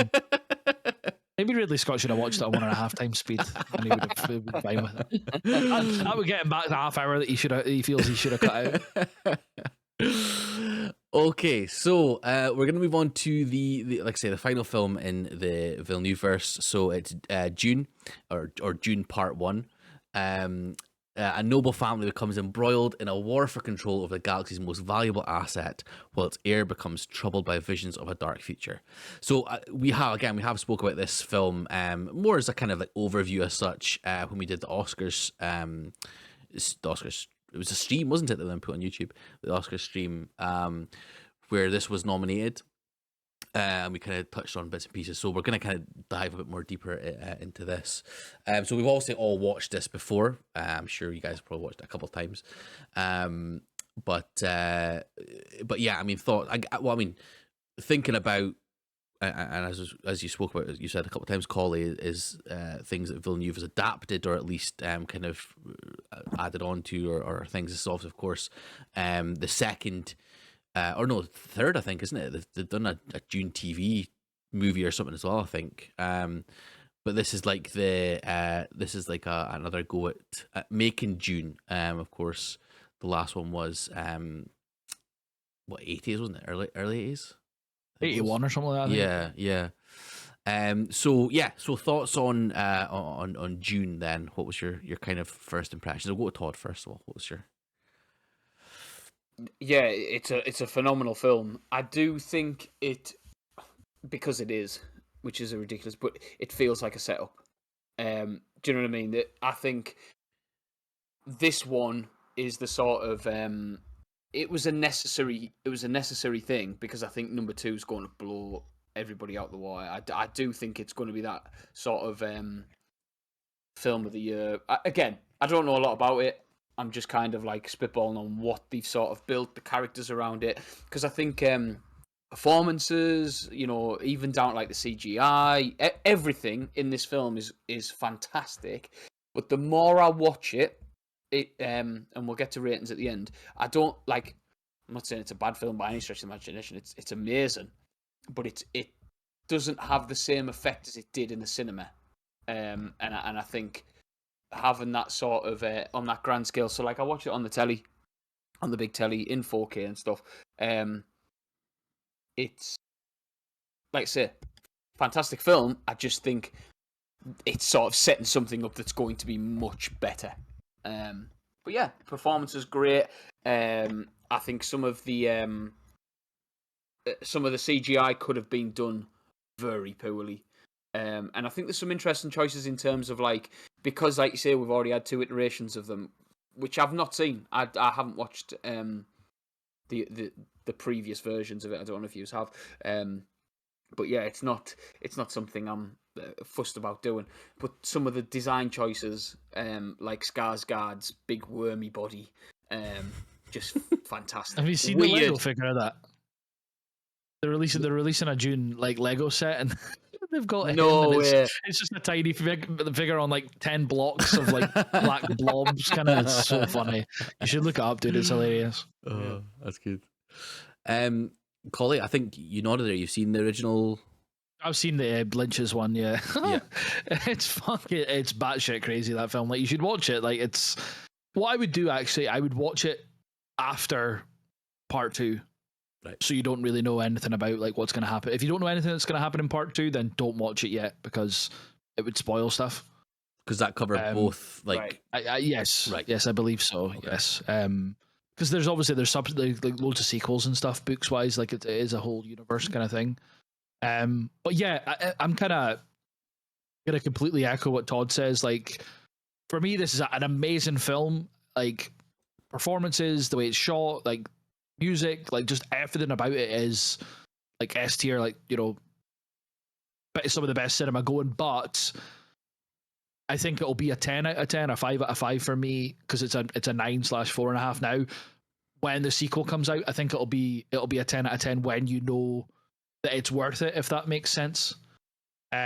So yeah, like, as much as I love this, and we're gonna rave about it for the next 20 minutes or whatever, it does feel like the first half of something, which, well, obviously, because it is, funnily enough, but it's The way that it cuts off is perfect, I think, for what's going to come in the second one, because I think the second one's going to be like 0 to 100 like right off the rip. I think it's going to be, I don't know the runtime of part two, but if it's 2.5 hours, it's just going to be 2.5 hours of just like, go go go. Whereas this is this is who this is, this is who this is why they're fighting, this is what they're fighting over, and then obviously you only really meet the Freeman like at the end, whereas like they're such an integral part to the story. So I think it's similar to, obviously it's not completely similar to Blade Runner, Villeneuve doing a sequel to that, but I think Villeneuve respected the original, as daft as it is, but he respects the source material, and I think like the way that he has put on screen is amazing. Like his vision for it and what he takes from the book, I think is incredible. And it's kind of, I've read the book, of the story that this is telling, not any of the subsequent ones, but it's what I pictured in my head is very similar to what's been put on screen, which is really, really good to see. So it's kind of a very, rewarding experience that someone kind of envisioned something the same as I was in my head, which is always really good. Because not always when you read a book, then you watch the film that, a character looks the same or whatever. But I think that kind of speaks a lot to how the book was written, that it's so descriptive and stuff. So to put from like page to screen, Villeneuve nails it. And this is like, even though all the subsequent films are like really, really critically acclaimed, this is the one that I feel has made him like, what's the expression again, that you like known in every household name, obviously. I think like, so I was like, he's known in everywhere, but yeah. So it's given him. I think it's made him a household name as a director, and hopefully, people subsequently go back and watch his films that we've discussed in these 2 episodes. This has kind of pushed him onto the kind of Nolan-esque level, I think. Yeah, for a lot of people that haven't known about him before. 100%. Yeah, I mean, it's. I'm glad that you guys are kind of on the same page. Like I'm on the same page. You guys are the fact that it does feel like a setup. This is something that I got like shit from a few folk when I was speaking about Across Spider-Verse, that I couldn't rate it fully. I couldn't give it 5 stars because it felt like a setup to Beyond the Spider-Verse. But once that's out, I'm sure that it'll like all 3 will. That's not why you were getting shit over it or anything like that. It's like you said the film was shit because it ended on a cliffhanger and you're gonna have to wait for years. I didn't say the film was shit. I rated it 4.5 stars. You were like, but you were fuming about the fact that the way that it ended and stuff, even though you knew there was going to be a sequel. So obviously it was going to be a middle film of a trilogy. But you knew that going in, and you lost your mind being like, can they end it on a cliffhanger? You were losing your mind over it. What do you mean? We discussed it at the time. What was most angry about as well was the fact that, see, if they'd made them back to back and like that was coming out, like I'd be like, yeah, cool, no worries. But we now got like 3 years for Spider-Verse is it's not. It's not there. They didn't envisage that it was going to take them that long, though. You know what I mean? Like, and you have to think about like everyone. Sorry to completely go off on a tangent, but everyone praises those films about how much care and attention goes into them, right? In terms of how it's animated and stuff like that. So you're like, oh, they could have made it back to back, but then you would have been waiting a fucking decade probably between the original and the second and third one. And I've said that. I said I'd be absolutely fine. I would have been fine with that if they'd taken. You'd have been fine waiting 9 years between the first 2. If you got in years 9 and 10, the second and third. I don't believe that for a second. Sorry. If we'd had to wait so much longer between the first one and Across and Beyond, then I'm cool with that. I'm absolutely cool with that. I've said I could easily go back and watch Into Spider-Verse over and over and over again, but I don't feel the same for Across Spider-Verse. But I might do when that one comes out. But it never comes out. Just to punish you. For Sicario, 4 stars. That's it. It's karma. Karma coming back to bite you. If it doesn't come out, then I'll just make my own one. Okay. I'll just draw like a little Miles Morales like swinging about and stuff. Yeah. Masses Beyond the Spider-Verse coming to you in year 2335. I'm just one of those heads from Futurama. But yeah, so Dune, Denis Villeneuve again. I felt the same. That it was kind of sad. What I really loved though was that like it was world building in like an organic way. Like it felt like this world was totally lived in. I didn't feel it was like a case of like we need to know about, like sometimes in Game of Thrones it was quite like you got told about the lineage and stuff of the families and things. You didn't really have that as much, but it felt like they were like real families, like the House Atreides and the Skarsgård's sort of like Harkonnens. yeah, them the bald floaty guys. Yeah, so like they like it all felt like genuine real a genuine real world, which I thought was phenomenal. And it really helped with my enjoyment of the film. So Just sorry. sorry on the idea of like it being a two-parter, and I know we'll probably, we might have to talk about this at the Oscars. But looking at Rebel Moon and like how they sort of like shoehorned in, right, we're gonna have to go to this planet to see this person who is this guy to this guy, and like that was the problem with that film, was it didn't feel like a world. It felt like a film that we were getting dragged along with. This is, you are chucked in the middle of something. It doesn't go like, there's the little bit of exposition at the beginning, which you need, because like Holly said, this isn't just based on a book. It's based on an entire universe that has its own lore. It could have been so mismanaged. It could have been so badly handled, and it wasn't. Like you say, you know that these people already have an impact on the world that they live in, and that's how to do it correctly. Rebel Moon, on the other hand, What do you not sorry, like that film?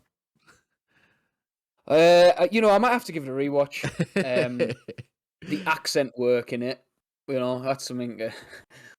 Maybe there's a new Oscar coming out for best accent. We are going to talk about the Razzies, aren't we, this year? So Are we? Is that what we're going to do? Maybe. Right. So yeah. So let's let's stop talking about Rebel Moon. And so Dune. Then you obviously said there, I think what yourself called it, said about the CGI and stuff.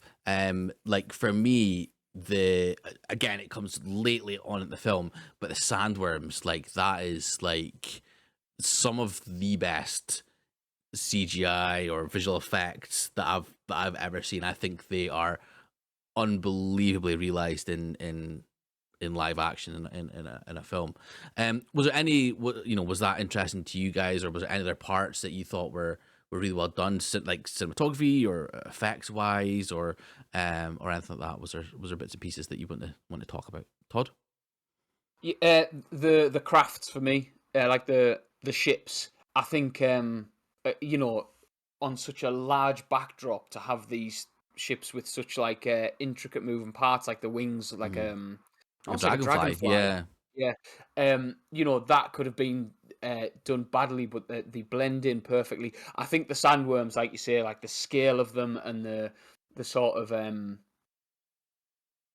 having the balls to do that shot where like you see the very front of it is a risk. It's a risk because that can it can kill a film. We've seen films where like the CGI's been done badly and people have shit on. No matter how good the film is, people shit on the CGI.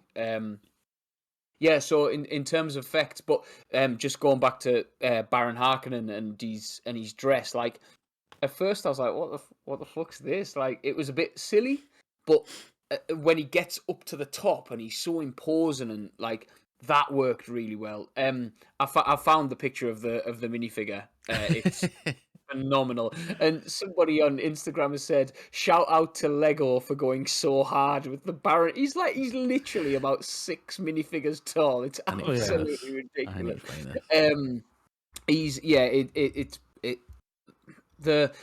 I think for me, the costume and makeup work in this is excellent as well. And it's not something I often think about, and I know I should when we're looking at films analytically and stuff.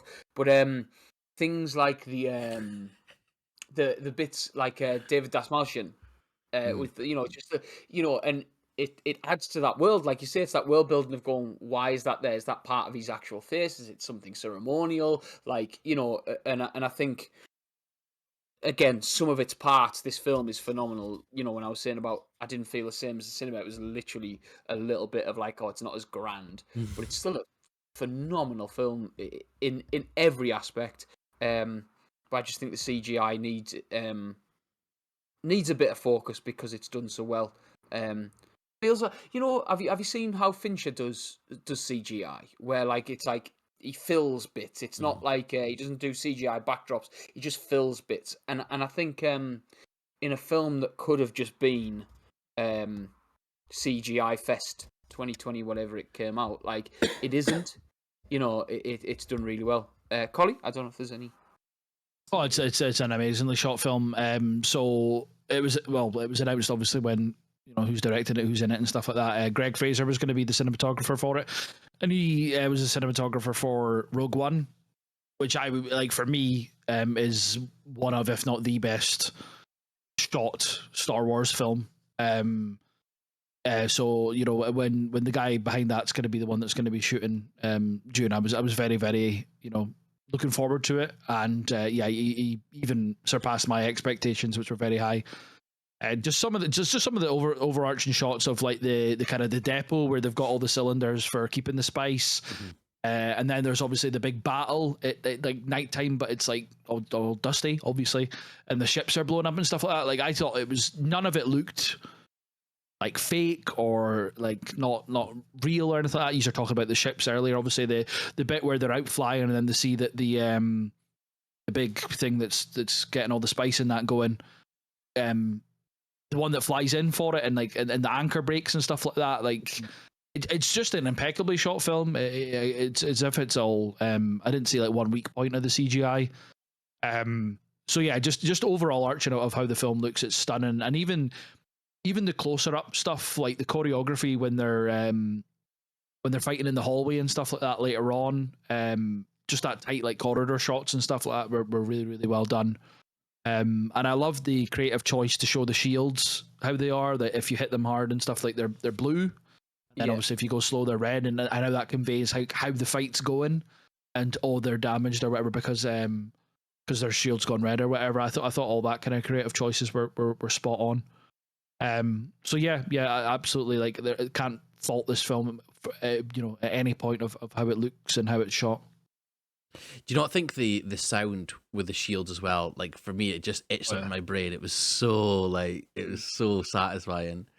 It's interesting you say about the fights as well. The fight choreography, I thought that was another high point. Absolutely, like even just like the differences between how different factions fight. I thought that was a really cool sort of choice that they took, and especially even towards the end when Paul. Is fighting one of the Fremen, and they're kind of like a different sort of like the Fremen guy's more like not barbaric, but more like kind of like slashy sort of thing, and he's more like tight with his like sort of movements and stuff. I thought that was really cool. Talking about the names, some of the names are wild, like like Paul Atreides, Duncan Idaho, like that is like for me, I thought that was like that's a funny name. But yeah, sorry, I was going off on a tangent about names there. Again, I thought the fight choreography was fantastic. Thinking about them performance wise, obviously we've got a few big players in this. Some guys obviously in smaller roles that we've kind of spoke about, like your Josh Brolin and that as well. But obviously fronted by Timothy Chalamet, Mr. Wonka himself. How do you guys feel about his performance as Paul, as Mr. Atreides? Todd, what was your thoughts on? Yeah, so I think in terms of just looking back through his IMDb, I think Interstellar was probably the only thing I'd really seen him in prior to this. I'd not seen Lady Bird before this, and he's great. He's very good, and I think he's again a sort of his performance is a symptom of the fact that this is part one, and that this is kind of his story building up. I think he's outshone. I know he is the lead. I do think there's better performers in it, but yeah, I think again this is this is what put him on the map for me. I'm excited to see him in Wonka because of this, because he was good in this. Do you know what I mean? And before that, like Lady Bird and stuff, he was fine. Again, I wouldn't rank him at the minute. I don't know how you feel about him, but I wouldn't rank him up there as like the leading. man, I wouldn't have him as that. I still think he's got a long way to go.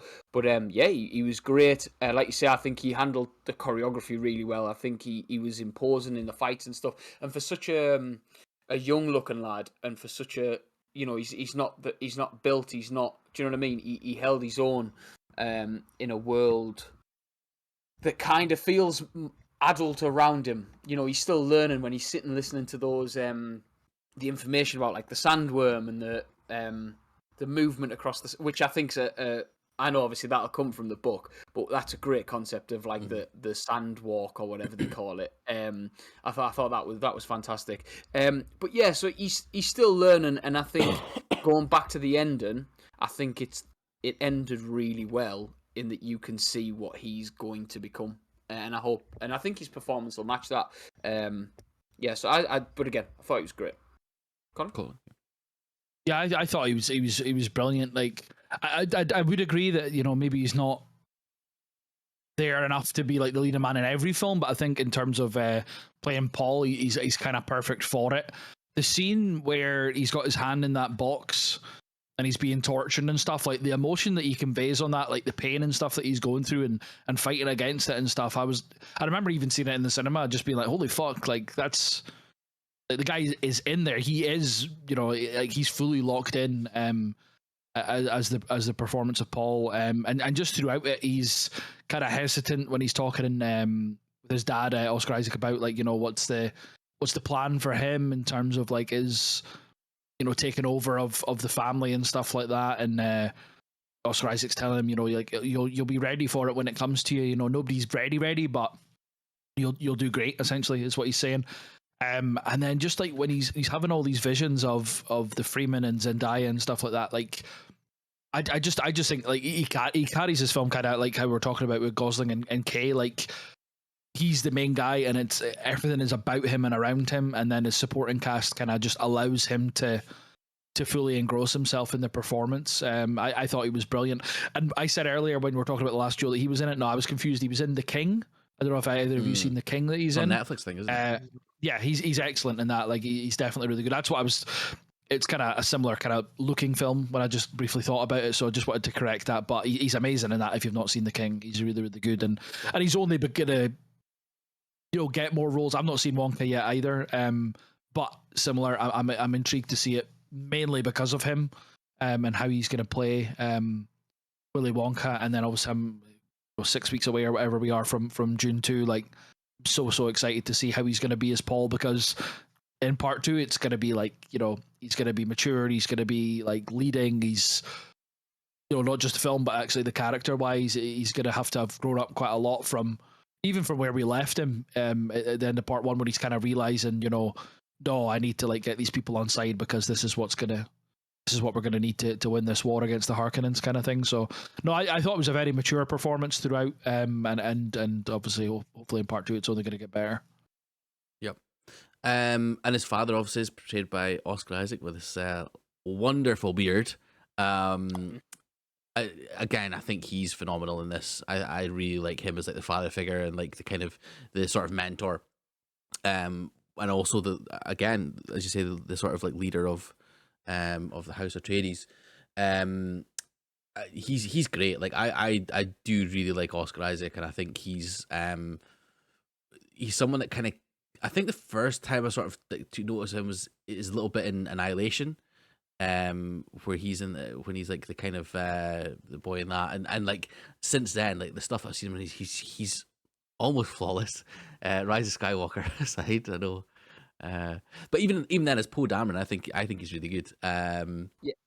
But yeah, I mean Oscar Isaac, I think he's correct me if I'm wrong, but I'm assuming he's not giving the second one. Obviously, he as part of the story, he bit down on that fake. Oh, he's dead. Like, yeah, I didn't want to check that like there was like a force ghost or something like that, or somehow somehow Oscar Isaac returned. I don't know. No, he's not even credited in terms of like whether it's like a flashback or whatever. So cool, fine.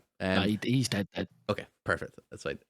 But yeah, I thought he was great during the film as well. Him and Rebecca Ferguson, actually, their kind of relationship and how she was like it wasn't necessarily a loving marriage as such. It was more of like a marriage, or like a relationship of kind of for power, basically, between the house and the I can't remember what they're called, but the mystical wifeys.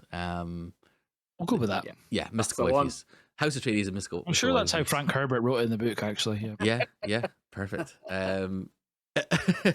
I thought their relationship and their kind of like interactions were really interesting as well. I mean, Collie, again, having not seen the original one, is that part of it as well? Is that kind of explored as much as it is in this sort of Oh yeah, version? Yeah, absolutely. But like everything that's in the original is cheesy and as camp as it is. Like everything in this one's like serious and it's like portrayed by the actors that way. Just on the Oscar Isaac thing, like I think he's a phenomenal actor. I seen him like he was in Drive. He was in Drive in the bit part playing obviously the boyfriend, but then he was in Inside Llewellyn Davis. Have either of yeah, you seen that? yeah. Like he's Brilliant film. amazing. He's amazing in that, and then obviously subsequently in Star Wars and stuff. He was great. He was terrible in X-Men Apocalypse though, but that wasn't really his fault. Um, but yeah, no, he's a really really good actor. Obviously, like even in what's the Marvel film? Moon Knight. Moon Knight. Sorry, TV series.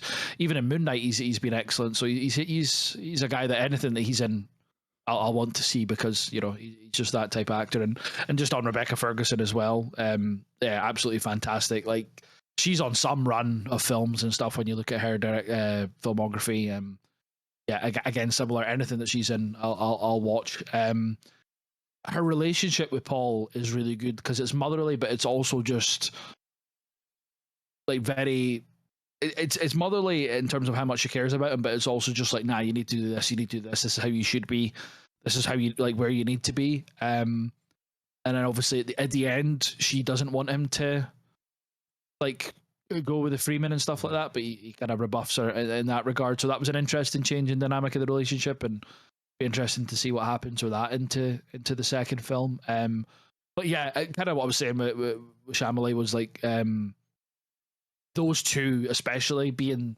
so good and just like so powerful in their performances allowed him to they really really supported him and I was going to say carried, not carried, but like the symbiotic nature between all of them when they're in the scenes together really really helped. So having like established actors and actresses like that around him, and then similarly to like Momoa and Brolin and even Javier Bardem in like the last little bit of the film as well, like those interactions with Paul were really really good. Like the supporting cast is nuts when you look at it, and it's only going to get better in part two.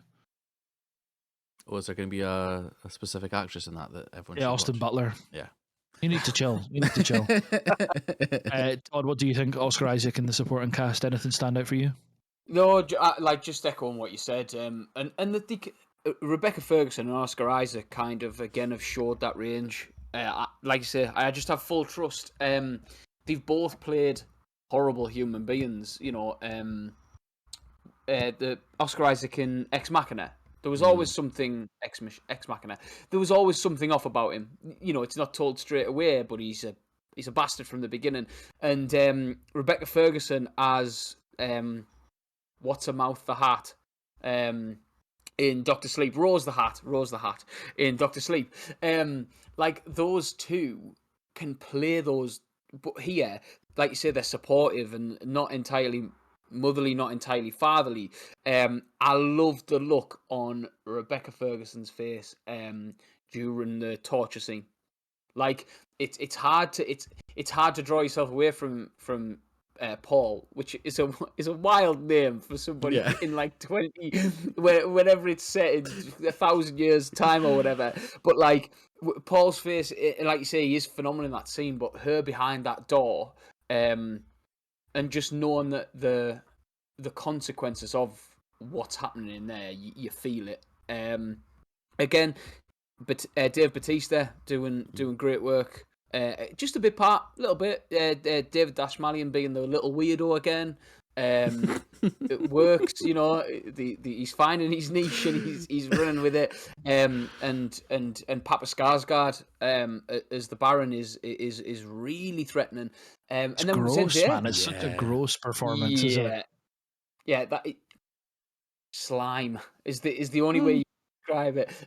But yeah, and Zendaya, we haven't really touched on again, who I think will only be a bigger part of part two. It'll only her performance will be because again I rate her and she's kind of thrown off the Disney shackles type thing. She's moving into different roles and trying different things out. I definitely think with her, like for me, before I went into this, like the first time, she was kind of billed as like one of the top players, wasn't she? I know she kind of is in it throughout in like non-speaking parts or like as in the dreams and stuff. But I thought she had a bigger role. But obviously, going into part two, I'm aware that obviously that'll be more where I think she'll kind of shine. Yeah, it's the same. It's like although it's Paul's story, like you say, you had to know those bits. You had to know who everybody was and what was happening, and her connection, obviously, with the Fremen, with with Paul. I think she'll pull a performance out. I'm trying to think if there's anything I've seen her in where she's been sort of, where she's absolutely blown me away type thing. And I don't think, I've not seen she Euphoria, was, but folks say that's like she's like phenomenal in that. I've not seen it though. I've never, It's like it's a TV I show don't with know. Sydney Sweeney as well. Right. I thought you'd Like like I that. say, what? I just said I thought you'd like to know that. Oh yeah, The thanks. Sydney Sweeney's in it, yeah. You know Um, what else? What other film yeah. Sydney Sweeney's in or is going to be in? Uh, she Madam was Web. in. Oh, for fuck's sake. I was about. She's really good in a film called Reality. We are not spending another 8 minutes talking about fucking Madam Web. Yeah, Zendaya's like I said, Spider-Man. She was great in, but she didn't get to show the chops that I think she will do in part two. I think she'll really own it in that. Perfect. Just another shout out again to Mr. Zimmer. Hans Zimmer obviously doing the score for this. I think again, like in a way that we spoke about before, the score is something that's really important in this film, I think, and it does underpin a lot of what happens. Having like different sort of like almost themes for like the different houses and stuff, like the part where the Harkonnens are no, it's not the Harkonnens. There's like the army that they have, the Sars isn't something else, like Norwegian kind of guys. The like they when they're in the rain anyway, and they're in like the dark suits and stuff, and like the score there is like phenomenal. Like it's so dark and foreboding and stuff. Like I think that just is something that really stood out for me. Did you guys notice anything or anything you want to talk about with the score for this, Mr. Zimmer? No, just Just I think it really just complemented like the film, like the kind of it was very Hans Zimmer-esque, especially with like the kind of wider, like long, like bong. I don't know, like he's been doing it since like Inception. That kind of just big drawn out notes and stuff like that. I think it just adds atmosphere, I think, to it. I think it's just he continues to do great work. So yeah, I'm intrigued to see if he brings in any new like motifs or that to part two with the new characters and stuff. But just like, solid all round. Nothing like I wouldn't say anything like stands out as much as it does in like Inception or Interstellar and that. But I think I don't think the film needed that. You know what I mean? Like there was no like docking sequence and there was no like the introduction of Inception when he's on the beach and like there's no need for time like when that there's no real need for like centerpieces like that in this. I think it just the overall atmosphere brought through the score was great. It's one of those scores that's good because you don't notice it, if that makes sense. It's just in the background. 100%. Todd? Yeah, that's exactly what I was going to say. I think Collie's put it perfectly. Like it's just a case of like it's there. It's not a main feature of the film. It's not something that I could sit here and like the Inception, like that noise. Yeah. Like I couldn't just sit here and remake what the Dune score is, but it does a job. And I think it supports like the sort of tribally sort of feel at times. But yeah, I like it's a great score, but it's not something that's overbearing or even like foreboding about it. It's really well done. Just actually looking, I didn't realize this, so didn't cover it, but yeah, he actually got the Oscar for it for original score for 2022. Oh. I didn't actually realize that, to be perfectly honest, but Yeah. So just on that note, I think it was it Jason Momoa was interviewed like recently. He was just like, "Oh, I wish I could do more films that were like nominated for Oscars and stuff like that." And the quote he was like, "Dude, you're in June." oh, some But boy. I know what he means in terms of like he wants to like lead films like that and not do shit like Aquaman, but Mhm. just don't do shit like Aquaman. I don't know what to tell him. It's kind of the same with The Rock, isn't it? I know The Rock was talking about how he wants to be more involved in like A24 and stuff as well, and like kind of move into more. Fucking hell. Yeah, because he was linked to do a film about I think it was Mark Kerr, who was an MMA fighter, a UFC fighter, one of the early ones, and I think that is maybe what he's doing with A24. I'm not sure, but yeah. I don't think he got the chops. Well, that's kind of where I'm at as well. Like we spoke about Dave Bautista and like what he brings to the table in 2049 and this as well, and I think there's a fair distance between an actor like Dave Absolutely, Bautista I mean- and an action star, or you know what I mean. That's seen in 2049 with Batista. Is it Sapper? I think is his character. The only reason I really remember that is because there was a pop vinyl of him. But yeah, like he's not even in that bit part. He's great, and even as like this kind of silent. Is it Raban? I think he plays in Dune and that dude. Like coming from like Drax and like his comedic timing's amazing. Like amazing performances to this. And then he's even in Glass Onion. I thought he was really good as well. Obviously, like very different to this, but I thought he was good in that role as well. So I think because he's not been skyrocketed into like films for the box office, and he's choosing to be in more like arty farty roles, I guess you could kind of say, like more serious roles. I think in terms of like respect for the craft and stuff like that, I think he'll. Well, he's already put in numerous performances that are better than anything I think that The Rock's done. So, or Dwayne Johnson, sorry. Knock at the Cabin is Shyamalan's most recent. Yeah, that's right. Film. Yeah, and he's fantastic in it. Like it's a very good film altogether, but he's the lead antagonist. Is the best way I'd put it. Like, and he just like say he knows what he's doing. He's picking his roles. He's not just this big muscly sort of like. And the thing is, if you had The Rock or Dwayne Johnson playing these roles, you'd look and you'd just be like, it's ridiculous. It just doesn't work. Where despite his stature and despite who he is, it doesn't take it out. He's not Dave Bautista playing. He is that character where you'd definitely be like, oh, this is Dwayne Johnson being The Rock playing this character, and I think that's part of the problem. I think one of the things. Sorry, on you go. I was going to say, I think one of the things that like goes in Dave Bautista's like that makes it good for him is that he seems to be, and I've seen a few of his interviews and stuff, he seems to be quite sensitive, like empathetic in his soul. And I think as an actor, that's something that obviously, if you can put yourself in the shoes of somebody or things like that, it makes it easier to obviously step into a role and actually do a good job. Sorry, Collie, on you go. I was just going to say, like he, Batista completely avoided the entrapment of when he was with the WWE of going to like straight to DVD movies like the Marine 3 and the Marine 4 and whatever the fuck else is going on. Like he skipped all that and just went into like Guardians and stuff like that. And John Cena's kind of emerging out of that now. Like he was is it Peacekeeper? Is it Peacekeeper? Peacemaker. Peacemaker. Peacekeeper's the shotgun in Apex. I always get them confused. I'm like, one's one and one's the other.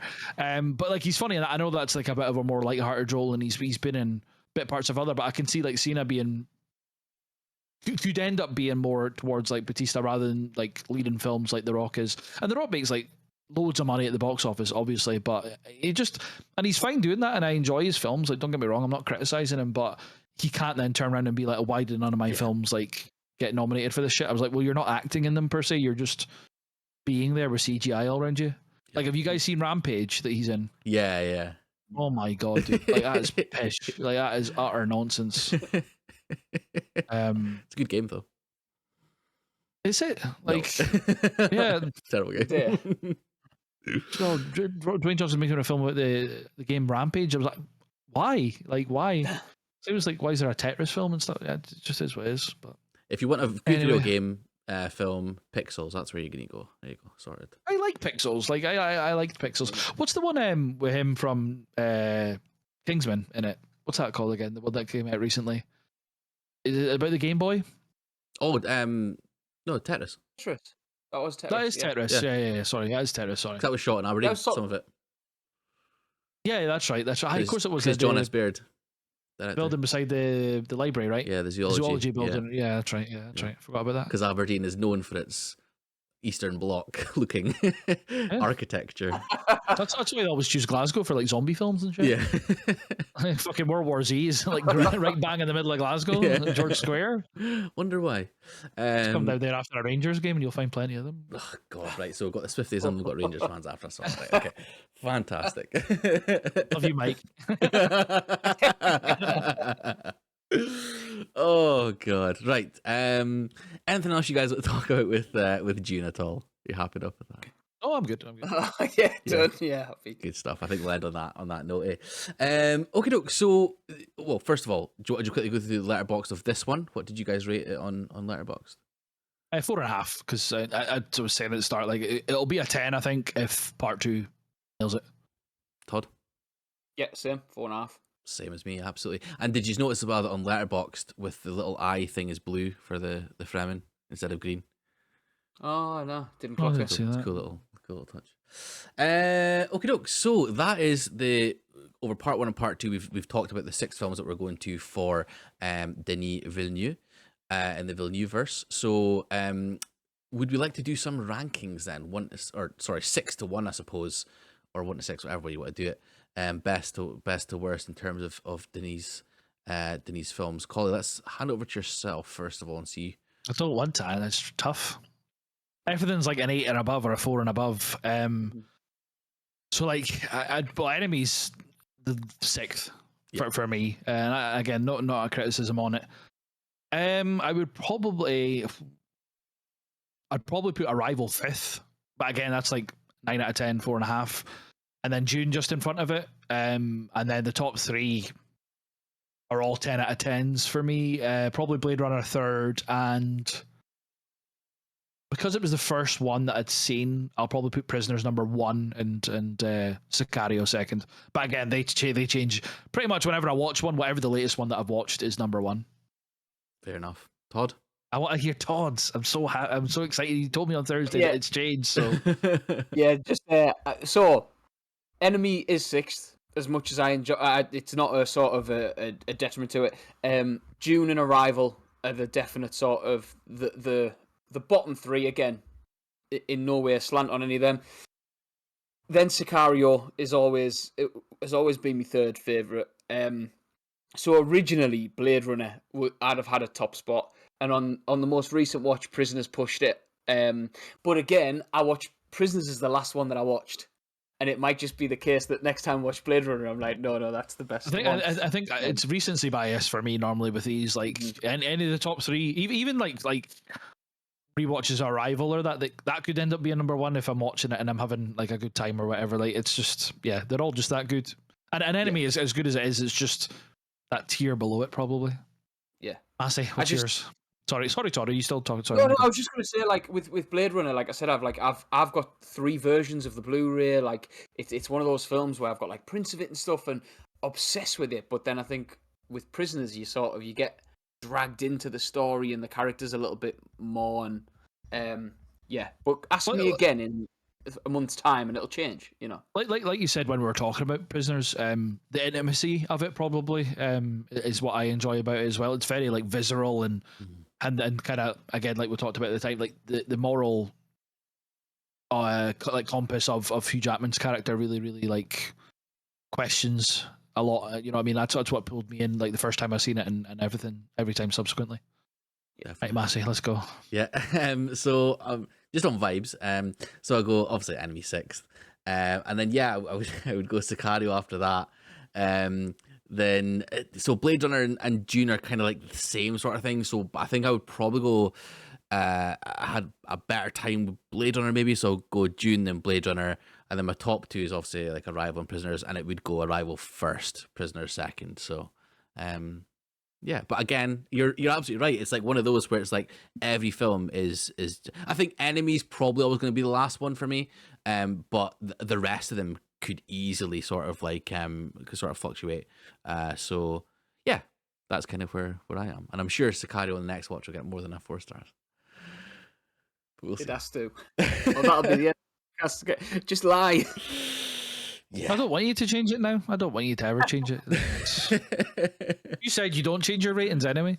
No, I don't change my ratings as like I wouldn't change them after I'd watched them. But then if I watch it again and I think it's a different rating, I would Oh, change right. it. Then. I Yeah. thought you meant just like, oh, okay, right. I No, thought no, it no, was no, locked in no, no, first no. watch, right? Or, No, or, no, no, no, right. no, no, no, no. Watch the log got you. Yeah, exactly. That's fair then. That's valid. Yeah. So Well, I mean, like I could hardly complain about that because that's what I did with Enemy. It was a 3.5, and then it became a 4. So yeah, fair.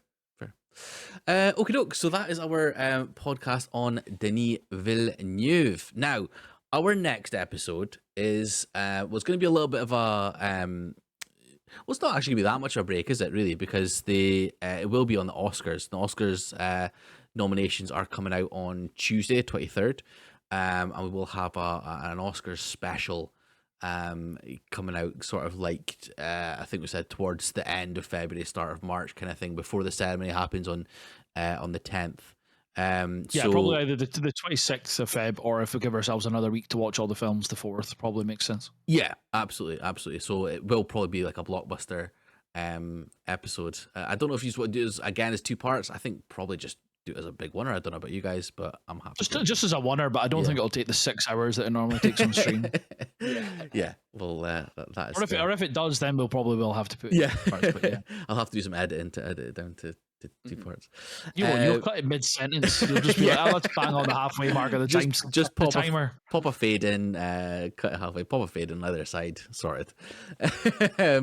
But yeah, so that will be our next episode. I'm really excited for the Oscars. I have put out a spreadsheet that has a rough idea of what it's looking like just now for nominations, but once the nominations are out, I will update that and put it out. So anyone who's listening, anyone who's watching, have a check on our Twitter at LCD_pod, and I will pop the document on there so you can download one for yourself and kind of keep track on it, and then let us know what you think.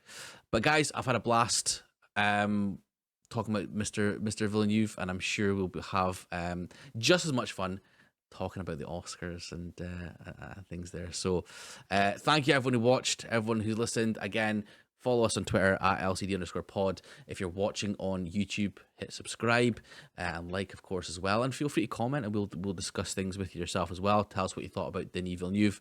And of course, if you're listening on Spotify, please remember to give us a follow, and if you've not heard our other episodes, go back and listen to them as well. So it's always there for you guys to enjoy our our voices going into your ears and in your faces if you're watching on YouTube. Okay, sure. But guys, thank you very much, and we will see you all in the next one in the Oscars special. Bye bye. Cheers, everyone. Bye. Bye.